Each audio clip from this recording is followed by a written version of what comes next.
2026 சட்டமன்ற தேர்தலில் ஒத்த கருத்துடையவர்கள் ஒன்று சேர்ந்தால் நல்லது என்று பாஜக மூத்த தலைவர் தமிழிசை சவுந்தரராஜன் தெரிவித்துள்ளார்.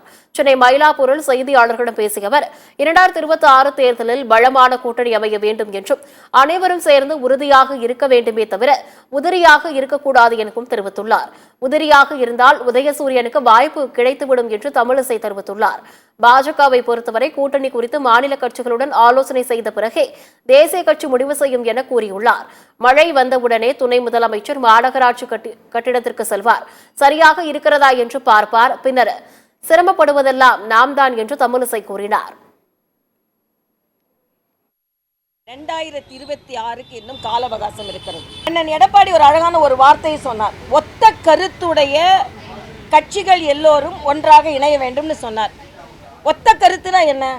எதிர்கட்சிகளுக்கு எல்லாம் ஒத்த கருத்து இன்றைய மக்கள் விரோத திராவிட முன்னேற்ற கழகம் அகற்றப்பட வேண்டும் என்பதுதான் ஒத்த கருத்து. ஆக அந்த ஒத்த கருத்து உள்ளவர்கள் எல்லாம் ஒத்துப்போய் வந்தால் நல்லது என்பதுதான் எனது கருத்து. அதை முடிவு செய்வதற்கு எங்களது அகில பாரத கட்சி இருக்கிறது. என் அண்ணனே அவர்களுக்கும் இன்னும் கால அவகாசம் இருக்கிறது. அவரே முந்தின நாள் அப்படிதான் சொன்னார், 2026க்கு இன்னும் கால அவகாசம் இருக்கிறது. ஆனால் அதுக்குள்ள அண்ணன் ஜெயக்குமார் போன்றவர்கள் ஏன் ஒரு தெளிவான முடிவை எடுத்து அறிவிக்கிறார்கள் என்று எனக்கு தெரியவில்லை. கால அவகாசம் இருக்கிறது. கூட்டணி பாஜக கூட்டணியில் பல பேர் வந்து சேரலாம். பாஜகவோடு சேர்ந்து பல கட்சிகள் கூட்டணி அமைக்கலாம். திராவிட முன்னேற்ற கழகத்திலிருந்து சில கட்சிகள் விலகி வரலாம். அவர்கள் எதிர்கூட்டணியில் சேரலாம்.